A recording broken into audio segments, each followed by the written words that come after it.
I think my lip gloss is doing weird things. See, मैं तो when भी हूँ, मैं एक्टर हूँ after all. There we go. ठीक है. Yes. तेजी कर दूंगा सबको क्रेजी. और बड़ो बहू की जो टीआरपीस थी वही अपने कंधे पे लेके घूमती थी. और तेजी वो जी कुछ कम नहीं थे. बॉर्न हुई है सिंगापुर पे. She is an NRI. मुझे तो लगा वाओ ये क्या नशा है. आप स्टेज पे परफॉर्म कर रहे हो, लोग आपका काम एंजॉय कर रहे हैं, आपके लिए तालियां बजा रहे हैं, सब बोल रहे हैं आप कितने अच्छे थे, कितने वैलिडेशन. राइट. अभी भी देखो चमक रहे हो, सुपरस्टार दांत भी चमक रहे हैं, देखो तो सही. अच्छा. कान भी चमक रहे हैं, शर्ट भी चमक रहा है. I love it. As actors हमारे पास और कुछ नहीं है. हमारा बॉडी है और वॉइस है. हमारे पास और कोई टूल है ही नहीं. हम क्या बेच रहे हैं, यही बेच रहे हैं. I am obsessed with voice work. कैसे करते हैं वोकल वार्म अप्स करके दिखाना. ओहो, अब 2 बाल्टियां हो गई पानी की. मैं इनको घर तक कैसे पहुंचाऊं. तो बड़ो बहू इतनी स्मार्ट है, वो एक डंडा लेती है, दोनों बाल्टियों को ऐसे करके वेट लिफ्ट करके फिर वो उठा के ले जाती है. मेरा कंफर्ट जोन यहाँ था, लेकिन बड़ो बहू यहाँ था. लेकिन मैं बहुत दूर थी कंफर्ट जोन से. I am no stranger to being a fat girl that nobody wants to date, और in this case nobody wants to marry. That was her whole पंगा कि मैं मोटी और मुझसे कौन शादी करेगा. और अभी तो यू लुक नाइस. अभी तो बहुत पतले हो गया पहले से. एंड गॉड, क्योंकि बड़ो बहू से मुझे ये शिवजी का प्यार मिल गया. तो जय भोलेनाथ वगैरह मैंने कभी लाइफ में ऐसे बोला नहीं था. और मेरा कैरेक्टर तो फुल टाइम शिव जी का नाम चाहे आप दिल से ले लो या बेमन ले लो, वो आपको कनेक्ट हो ही जाएंगे. जैसे एक गाना है, शिव समा रहे मुझ में और मैं शून्य हो रहा हूँ, सदा बहार रहेगी. बिल्कुल. परमात्मा. बिल्कुल. Eternal consciousness. Yes. I love it. I love it. मेरे नंबर 1 है हर हर Mahadev. And that's it. And now Whack Girls, which is coming. Whack Girls coming on Amazon Prime soon. Like really soon. I don't know. मैं एक गुलदस्ता हूँ. मैं big boss के घर में खिल नहीं पाऊंगी. मैं मुरझा जाऊंगी.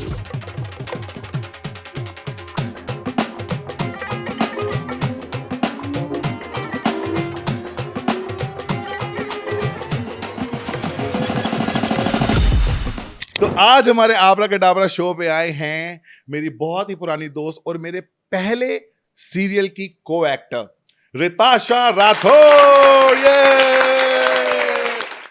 मेरे भी पहले सीरियल के co-actor. How far we all come. है ना. अभी आप रिताशा को तो जानते होंगे, बड़ो बहू में जो इन्होंने काम किया है, इतना अमेजिंग उम्दा प्रदर्शन किया है. और बड़ो बहू की जो टीआरपीस थी वही अपने कंधे पे लेके घूमती थी. नहीं. तेजी जी कुछ कम नहीं थे. ठीक है. एडिंग लाइट कितना रोशन कर देते थे. तेजी कर दूंगा सबको क्रेजी. मेरी फर्स्ट डे की लाइन थी, तेजी कर दूंगा सबको क्रेजी.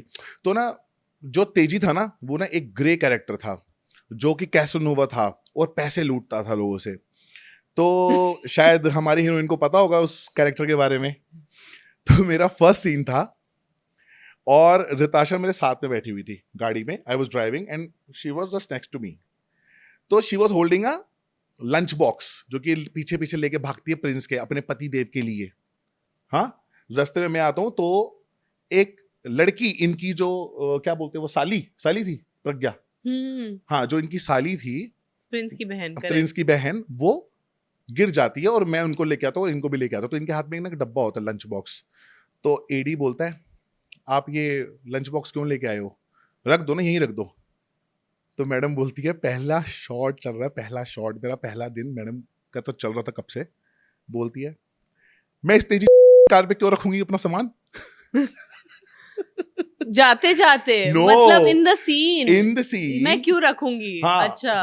तो मेन ये था कि मेरे हाथ में लंच बॉक्स था. हाँ. और ये बंदा मेरे लिए नया है. हाँ. तो मैं इस तेजी में क्यों रखूंगी. Correct. It's a characters justification. और मैंने बोला, ये मुझको गाली क्यों दे रही है. नहीं, तुम्हें नहीं, वो कैरेक्टर का जस्टिफिकेशन था ना. वो मैं समझ गया था. मैंने वो घूंट पिया उस वक्त अपनी बेइज्जती का.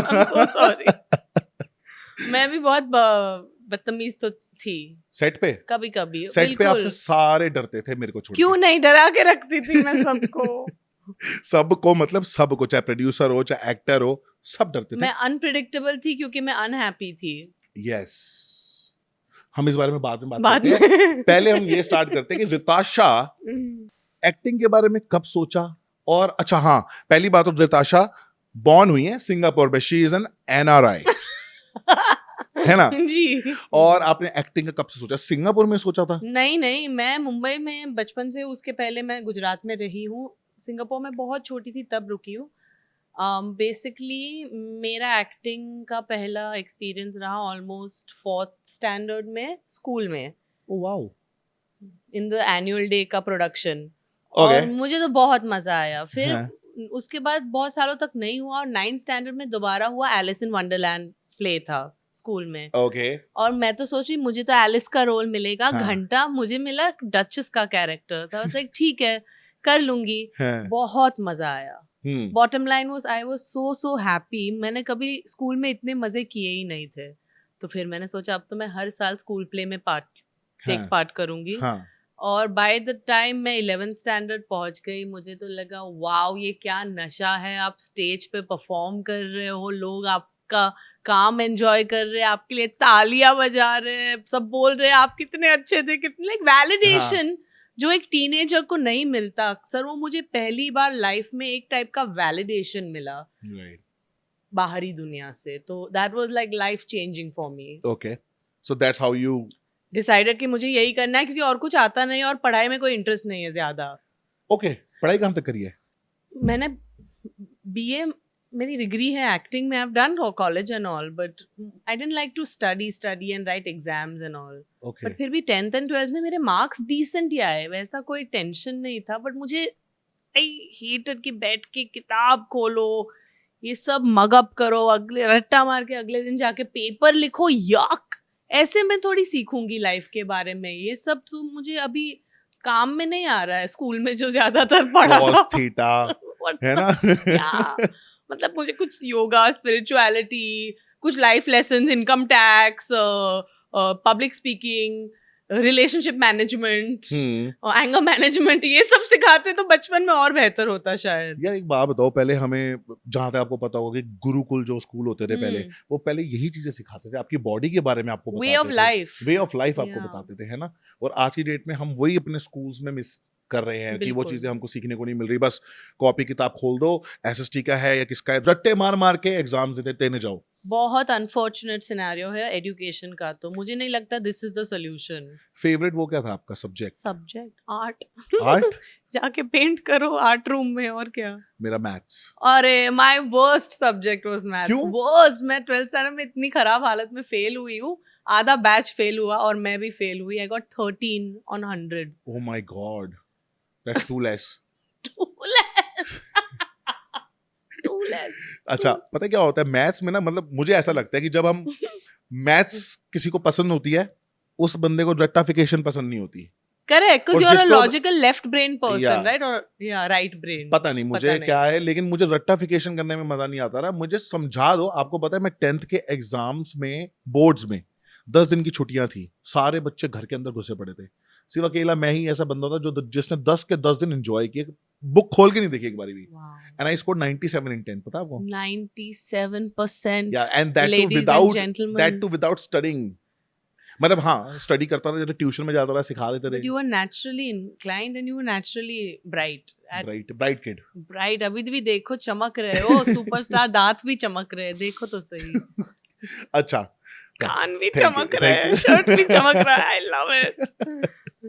अच्छा, so what is acting? मतलब जैसे मैं भी था आपके शो में, प्रिंस भी था, और भी एक्टर्स थे, तो मुझे लगता नहीं कि आपके अलावा वहां पे कोई और ऐसा था जिन्होंने एक्टिंग क्लासेस ली हो या फिर सीखा हो। क्लासेस और वर्कशॉप्स तो काफी लोग ने लिए होंगे, और ऑफ कोर्स हमारे शो में we were so blessed to have senior actors who have worked a lot and are very experienced. Yeah. So that was a huge blessing. Like Pankaj ji was there, Jaya ji was there, and then Kamla ji, my favorite character. Yeah. We love Sangeeta ji. Yes, definitely. And then the lady who played my mom. Yeah. I love her also. So we had a very lovely supporting cast of like older actors, senior actors who worked like they are professional. मैंने उन सब से कितना सीखा है कि set पे आप कैसे रहो, take care of yourself, be happy, be chilled out. तो बड़ो बहू में आपको कितनी दिक्कत हुई थी? क्योंकि बड़ो बहू में तो ऐसा था ना कि आपको टाइम तो मिलता नहीं था and you are shooting 12 hour, बस बड़ों को बुलाओ, बड़ों को बुलाओ, बड़ों को बुलाओ। अब हर सीन में बड़ो होती थी क्योंकि बड़ो लीड है, बड़ों के बिना शो है ही नहीं, शो का नाम ही बड़ो बहू है। तो जब आप आए थे शो में, पहले दिन का शूटिंग का एक्सपीरियंस कैसा था? First day experience. I was like ये डिज्नीलैंड है, मैं कहाँ हूँ, क्या हो रहा है। मुझे याद है उस दिन मुझे पंपिंग सेट पे शूट करना था दिन भर। हम मड आइलैंड में तुलसी विहार बंगलो में थे। हाँ। और वहाँ एक पंपिंग सेट लगाया था और मैं दिन भर ऐसे ऐसे पंप कर रही थी और मुझे 2 पानी की बाल्टियां भरनी थी और वहाँ एक पेड़ था और पेड़ के नीचे कुछ लेडीज आती, उनसे बातचीत वगैरह वगैरह। And then end of the thing is like ओहो अब 2 बाल्टियां हो गई पानी की, मैं इनको घर तक कैसे पहुंचाऊं। तो बड़ो बहू इतनी स्मार्ट है, वो एक डंडा लेती है, दोनों बाल्टियों को ऐसे करके वेट लिफ्ट करके फिर वो उठा के ले जाती है। This was the first episode more or less and that's what we kind of shot that over the first few days. And my first day was at this pumping set, introduction shot, pump कर रही हूँ, फिर कोई बड़ो आवाज देता है, I don't remember, मैं देखती हूँ। It was a very interesting experience. मैंने कभी कैमरा के लिए काम नहीं किया था। I was hearing words for the first time. जैसे कि कॉस्ट्यूम पहन के आई तो कुशल द डायरेक्टर सेड इसको एज करो। I was like what do you mean age करो? तो फिर मैं समझी एज करना, कॉस्ट्यूम को एज करना मतलब आप दुकान से फ्रेश पीस लाए हो लेकिन आपका कैरेक्टर तो बोलो 6-8 महीने 10 महीने से पहन रहे होंगे सेम चप्पल।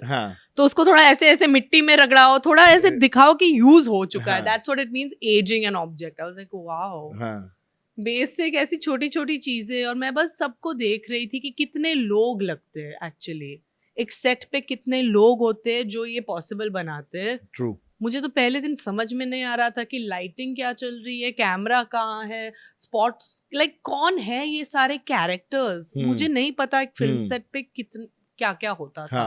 मैं गई थी बचपन में 1-2 बार, बट तब तो आप एज अ गेस्ट ऐसे ही देख रहे हो, आपको कुछ समझ में नहीं आता है। But if you are in the middle of it all, it's trippy. Maza aaya, of course. It was a wild new experience. I had never been on a Hindi serial set. I had never spoken lines in Haryanvi. Hindi chodo, Haryanvi. That's what. So it was a whole new experience. And out of your comfort zone, जिसे कहते हैं ना कि growth happens outside your comfort zone. मतलब मेरा comfort zone यहाँ था लेकिन बड़ो बहू यहाँ था. Like मैं बहुत दूर थी comfort zone. और बाकी emotional stuff was easy. I am no stranger to being a fat girl that nobody wants to date. Or in this case, nobody wants to marry. That was her whole पंगा कि मैं मोटी हूँ और मुझसे कौन शादी करेगा। और मेरा रिताशा जैसे यही सैडनेस था स्कूल में कि मैं मोटी हूँ, मेरा बॉयफ्रेंड कौन बनेगा। और अभी तो you look nice. अभी तो बहुत पतले हो गया पहले से। That's not the point, but thank you. Everyone learns and grows and evolves. Yeah. But I could relate to that struggle of being a fat girl. Like all fat girls will relate to being a fat girl. It's just a basic fact of being a fat girl in this lifetime. अच्छा, अभी आपने जैसे starting में बोला कि मैं उस वक्त खुश नहीं थी। क्यों खुश नहीं थे?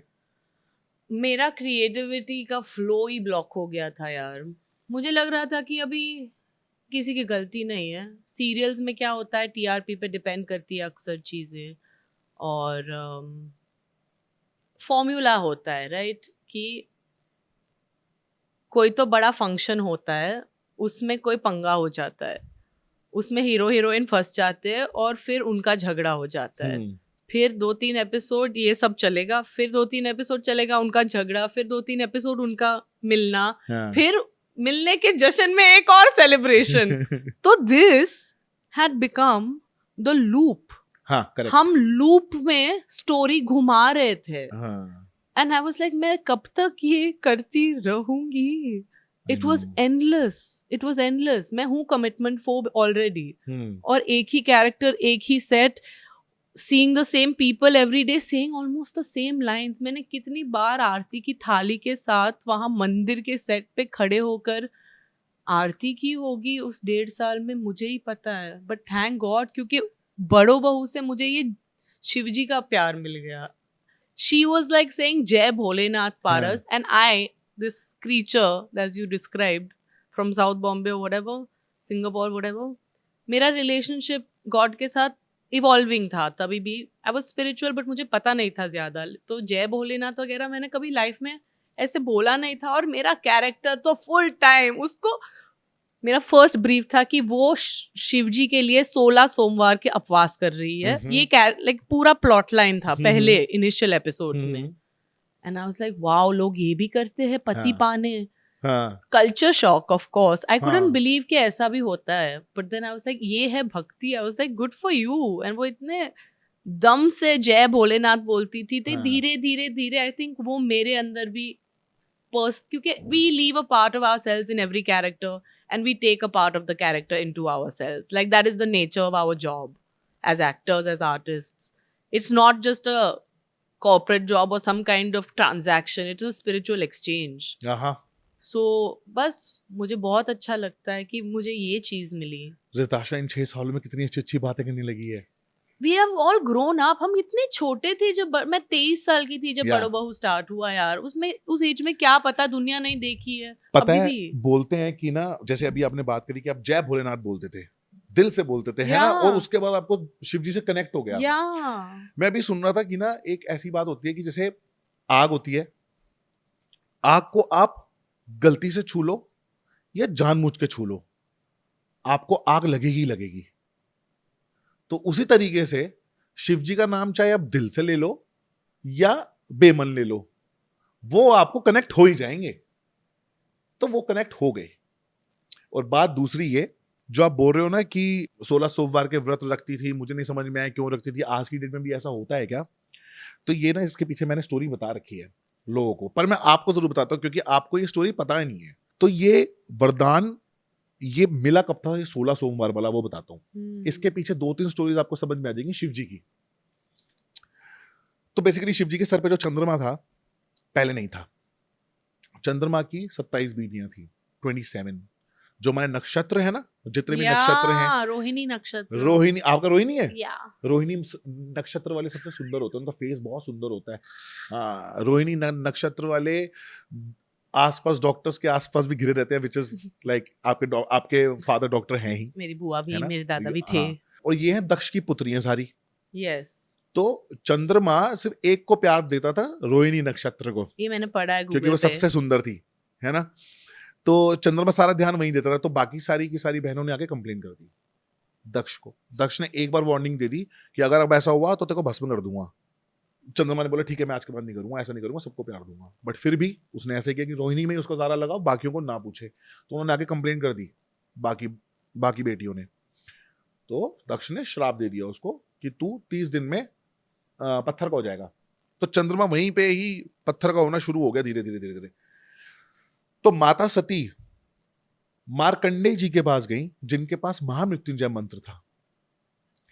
उनके पास गई क्योंकि माता सती को पता चला कि मार्कंडेय जी के पास एक ऐसा मंत्र है जो कि शिव जी ने दिया है, उस मंत्र से मरते को भी जीवित कर सकते हैं। तो मार्कंडेय जी माता सती को पहचान गए, बोले ये तो खुद पार्वती ही है मेरे पास।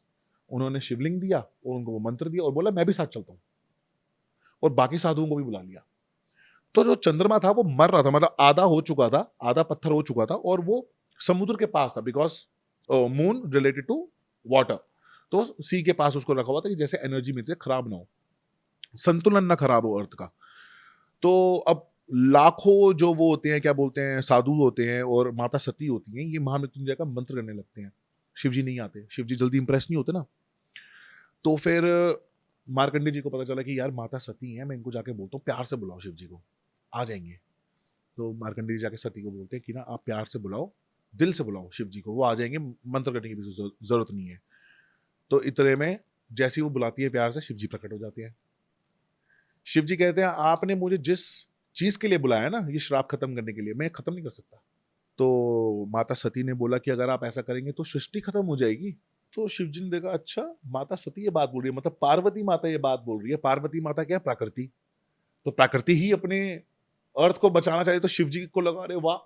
इन्होंने बोला ठीक है। तो शिव जी ने बोला मैं इनका श्राप खत्म नहीं कर सकता, इसका श्राप आधा जरूर कर सकता हूं, अपने सर पे धारण करके।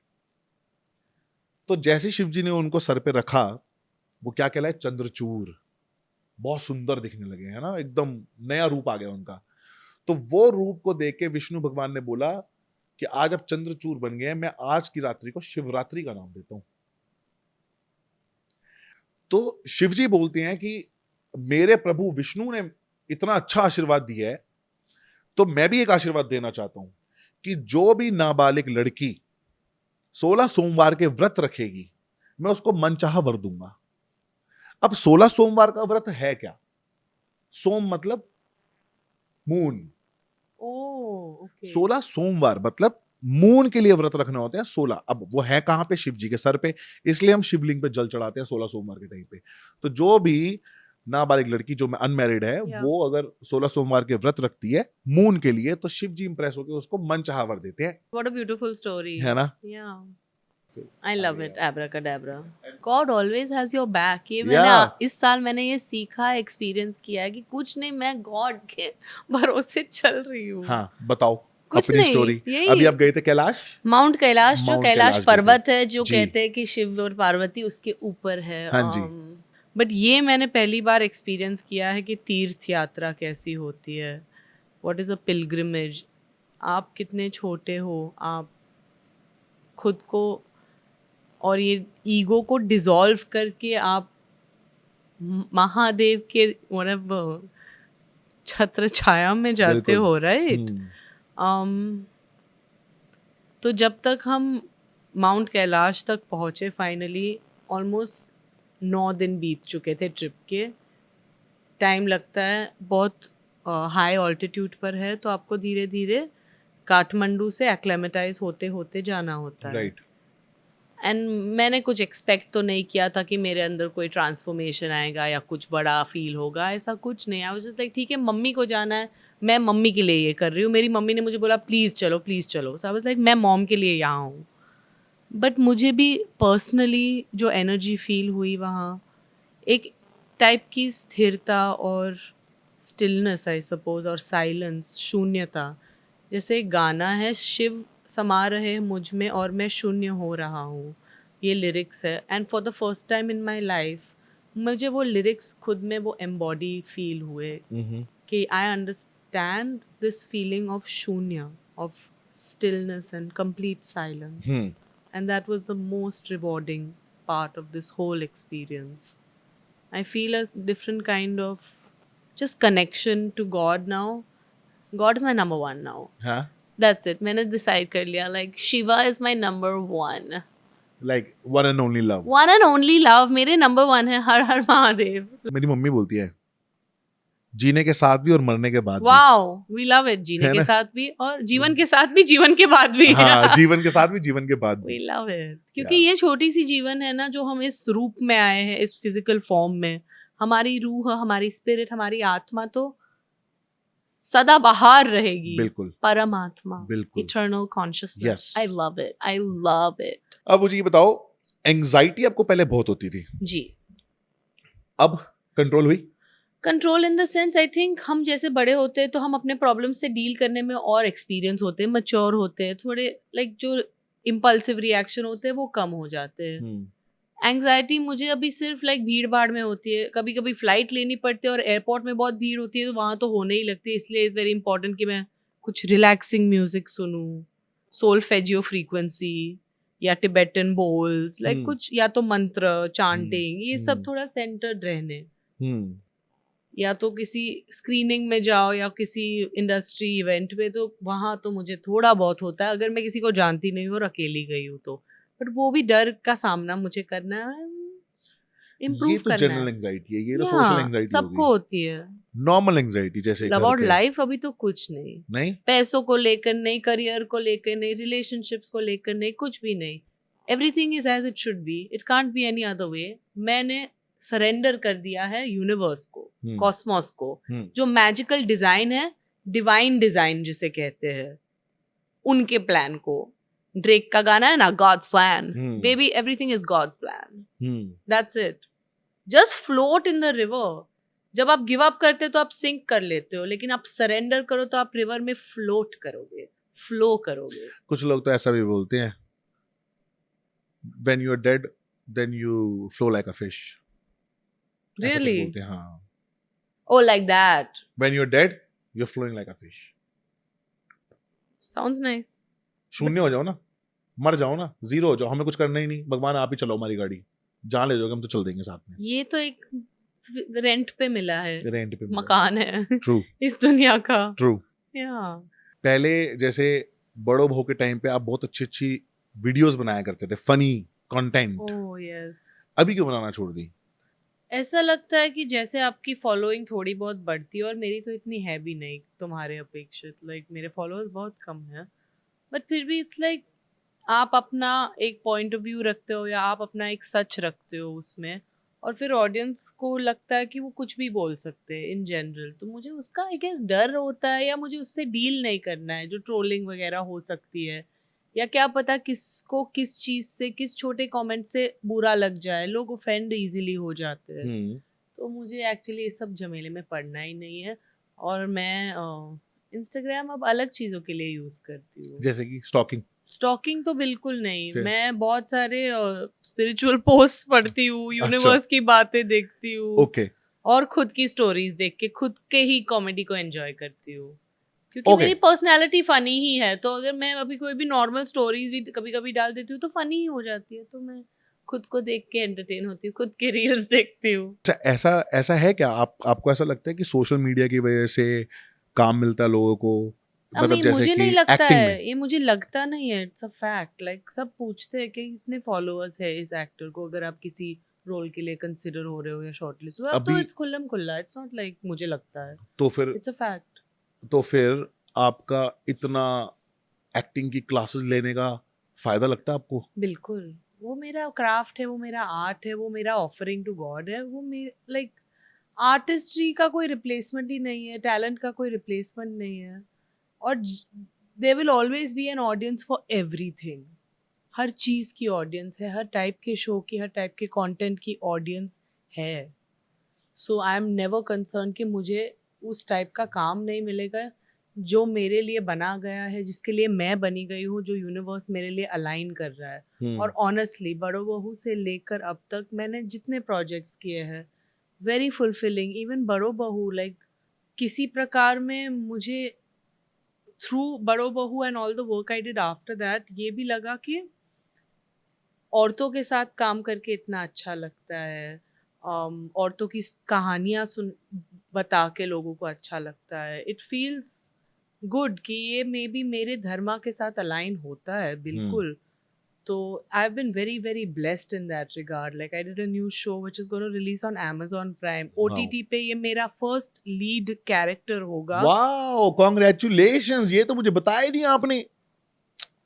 It's directed by Suni Taraporwala, who is one of, like, I have always really admired her work, and the fact that मुझे उनके साथ काम करने की opportunity milli, a cast full of like 5 girls, just मेरे जो true self है उसके साथ align होता हुआ काम मुझे मिलता गया है तब से, तो I really all the more trust the larger plan. तो ओटीटी पे आपने कौन कौन से शोज किए? एक तो Masaba of course, then there was a show in Netflix 2021 actually called Comedy Premium League, yes, which is like a comedy reality show. Then on Prime there's a show called The Hard. I'm in a small role in that, but it's a very good show overall. I would really recommend it. And that's it. And now Whack Girls, which is coming. Whack Girls coming on Amazon Prime soon, like really soon.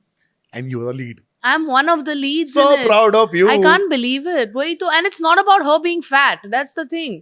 It has nothing to do with her being fat. Amazing. This character is a character, and you can look any way. Your body and your physical appearance should not define But you. you're not fat, you're curvy यार। Yeah, I know. But जैसे तुम पहले कह रहे थे कि अभी मोटे लोग के लिए रोल्स ही नहीं है, जैसे बड़ो बहू मिला था और फिर अभी कुछ बन रहा है। हाँ। But that's क्योंकि वो लिखने का और देखने का जो लेंस होता है वो इतना skewed पर्सपेक्टिव है। एक्चुअली हम इंसानों की कहानियां बता रहे हैं, हम इंसानियत को एक बड़े पर्दे या छोटे पर्दे पर दिखा रहे हैं, जो ह्यूमन कनेक्शन है, ह्यूमन रिलेशनशिप्स है, ह्यूमन एक्सपीरियंस है। Our job as artist is to reflect, hold a mirror to society, and society is not glossy, perfect and filled with Botox and manicured perfection. Like there are all kinds of beautiful, ugly, gorgeous, weird, like all kinds of creatures in this world that make up this human race. Yeah. And that's when I think it's more interesting कि story जब अलग अलग type के लोगों के बारे में हो, सेम चीज देखकर तो ऑडियंस भी पक जाती है ना, कुछ फ्रेश अचानक आ जाए। तो अभी आपने बोला कि आपको लीड कर रहे हो आप, है ना? हाँ मतलब तो सोशल मीडिया के फॉलोअर्स तो कम है, तो फिर कास्टिंग कैसे होगी? Exactly, but that's not the case, तो it's that's what not I'm asking you always ना। द केस ना। Yeah. लोग देखते हैं, आपके फॉलोअर्स देखेंगे, but it's not the be all and end all. या It's not the only thing to focus on. True. It's one of the parts of our job, the nature of the job. There are many factors, many aspects to it. तो This जैसे is like one. You know Tanuj Virmani, वो आया था podcast पे, उसके 1 million followers है, वो भी कह रहा है मेरे अभी हुए हैं, मतलब ये नहीं कि कब से चलते आ रहे हैं। तो कह रहा है मैं सोशल मीडिया पे इतना एक्टिव भी नहीं रहता, but he is doing lot of work.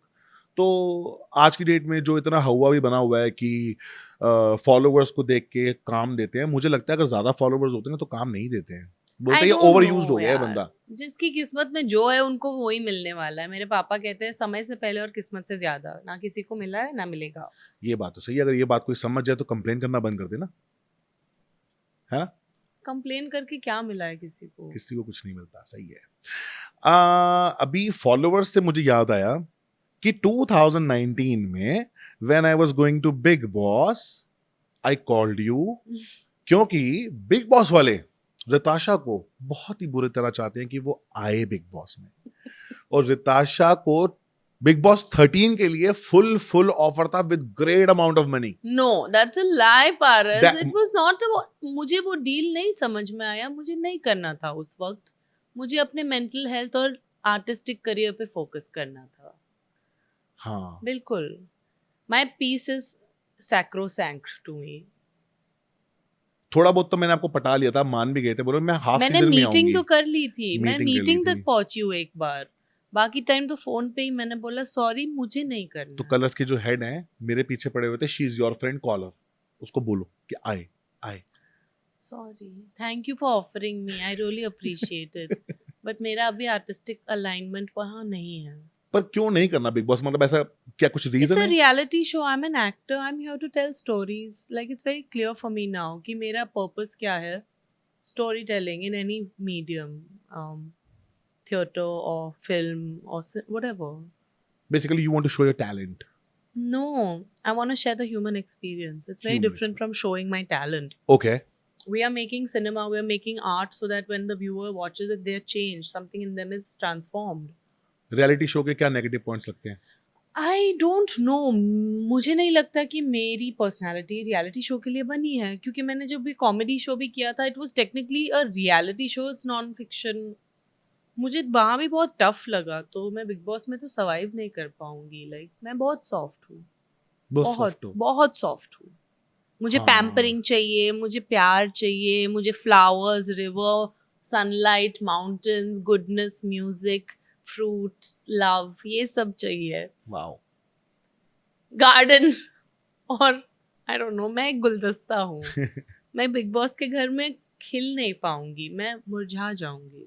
ऐसा क्या? I think so. सारे मुरझा जाते हैं। एग्जैक्टली, तो आई एम अ गुलदस्ता, so I want to be blooming always. हमेशा खुशबू फैलती रहनी चाहिए, है ना? रिताशा, जी, अभी तक मतलब रिलेशनशिप कितने हुए? 2 सीरियस वाले, कितने टाइम के? my first boyfriend was before I started, so before started बड़ा बहू? yeah, अच्छा, that relationship lasted about a year and a half. Okay. And then after that I started seeing someone and we're still together. So Wow. मेरा basically यही हुआ कि early 20s से अभी early 30s तक मेरा एक ही, I would say, ये main stable long term relationship रहा है. Of course ups and downs, pandemic में breaks, getting back together, all of that has happened.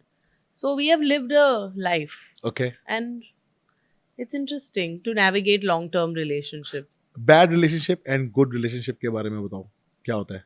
What is good and bad relationship? अभी ये मैंने earlier good and bad बोला था किसी चीज के लिए, मैं भूल गई, but basically good and bad is not real. मुझे लगता है कि इतना black and white नहीं होता है ना, सब थोड़ा grey होता है और morality very nuanced है. It's not like strict. तो good and bad relationship का कुछ है ही नहीं. कोई भी रिलेशनशिप गुड हो सकती है या बैड, वो आपका उस पल में, उस दिन, उस मोमेंट, उस हफ्ते आपकी चॉइस होती है। आप हर बार जब वो रिलेशनशिप में आते हो तो आप क्या चॉइस कर रहे हो उस मोमेंट में। आप गुड बनाओ गुड बनेगा, आप बैड बनाओ बैड बनेगा ना, सिंपल बात है। That's with everything is a mirror for us also कि what we put out what comes back to us. तो हमने ऑब्वियसली इतने सालों बाद लड़ झगड़ के ब्रेकअप थोड़ा बहुत करके फिर वापस साथ जुड़कर बहुत लेसन सीखे और सीख रहे हैं अभी भी। लाइक एक लॉन्ग टर्म रिलेशनशिप में रहना इजी नहीं है। कोई भी आपको बताएगा जो 5-6 साल से ज्यादा डेट किए हैं। मेहनत लगती है, आपको खुद को भी संभालना है, एक दूसरे इंसान को भी संभालना है, मतलब काफी चीजें बैलेंस करके चलनी है। लेकिन खुद का you tell me, like don't you feel कि ऐसा नहीं कि कोई और मुझे कंप्लीट कर पाएगा, मैं खुद से कंप्लीट हूँ। ये नहीं कि रिलेशनशिप मुझे फुलफिल कर रहा है कहीं से, जो लाइक नो, मैं एक फंक्शनिंग इंडिविजुअल हूँ, मेरा अपना भी स्पिरिचुअल जर्नी है। अकेले आए हैं अकेले जाएंगे, वो भी बात समझ चुके हैं। फिर खुद पे थोड़ी मेहनत कर लो, कम्युनिकेशन, काइंडनेस, कंपैशन, अपने पार्टनर को लाइक रियली लाइक हम कोई हमारी प्रॉपर्टी नहीं है, हम किसी से क्यों कोई एक्सपेक्टेशंस रखे।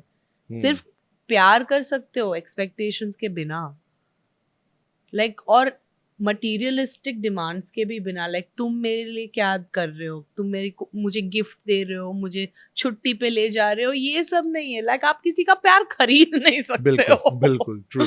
So that's also very nice because it's a good lesson in all this that you have to take care of yourself. You can't have demands and expectations from another person. आप जितनी clean spirit से, purity से एक relationship को approach करोगे, I think आपको वो मिलेगा इन रिटर्न। बट आपको पूरे सत्य के साथ प्रेजेंट करना पड़ेगा आपके पूरे अस्तित्व को। इतनी हिंदी बोल चुकी हूँ। कोई बात नहीं। What is love for you? क्या है लव? होता है क्या? एग्जिस्ट करता है प्यार? बिल्कुल। कैसे? Love is, I would say compassion. The highest form of love is compassion. And that's when we have a sense of inclusivity.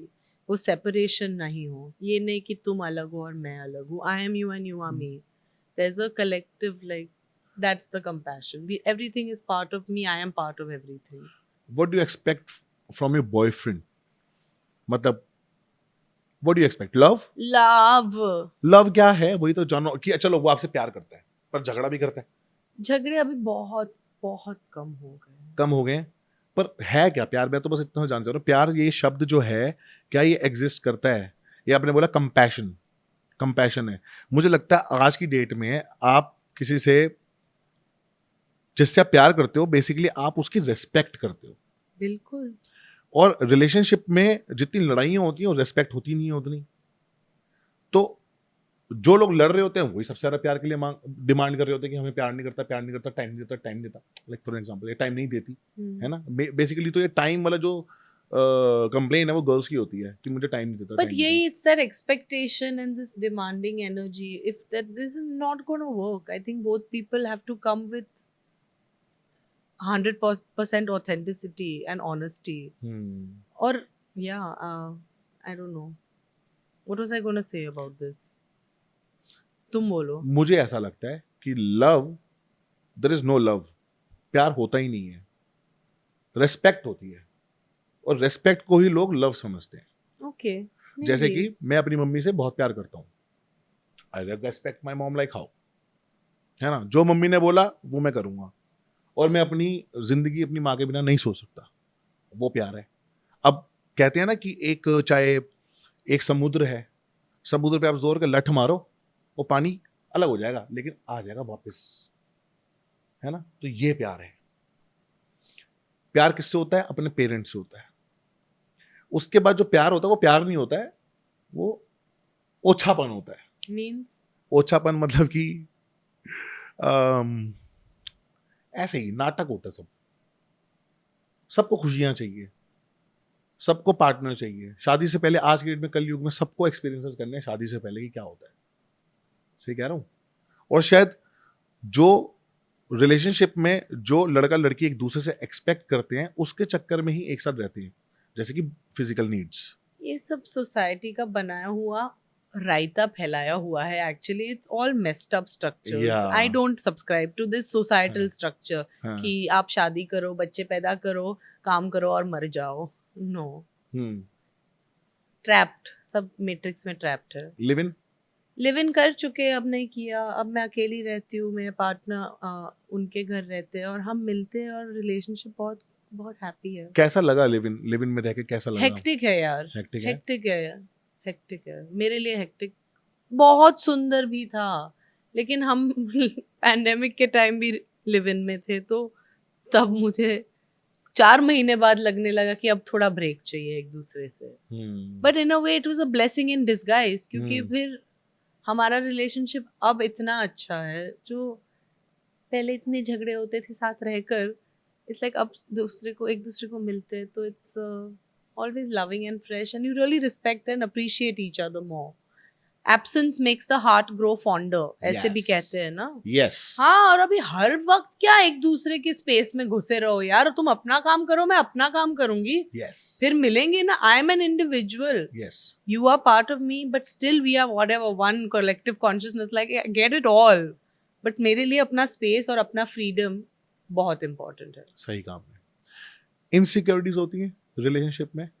हमें तो नहीं होती। We are very secure, touch wood, because of open, like very communicative. मैं हर चीज बोल देती हूँ, मुझे अपने पेट में कुछ नहीं रखना है। सही। तो तुम अभी डील करो। And luckily he is also very very very kind about it. वो भी एकदम खुले दिल से सारी बातें कर देते हैं हम दोनों। तो इट्स लाइक ठीक है, we are on the same page. You know everything, you know all my secrets, and I know all your secrets. Right. मजेदार। Yeah, it's very मजेदार। Then it's like this person becomes like your family only ना, in a way। और उसके लिए शादी करना भी जरूरी थोड़ी है। ये भी कि like शादी सोसाइटी कहती है इसीलिए, हमने देखा है सबको करते हुए इसीलिए, या हमें सच में करनी है। लोगों और सोच समझ के शादी करनी चाहिए। बिल्कुल। हमारे देश में तो ऐसे ही बच्चे शादी कर रहे हैं 20, 22, 25 की उम्र। लाइक आप 30, 32 तक क्या ही समझे हो लाइफ के बारे में कि आप शादी करने भाग रहे हो?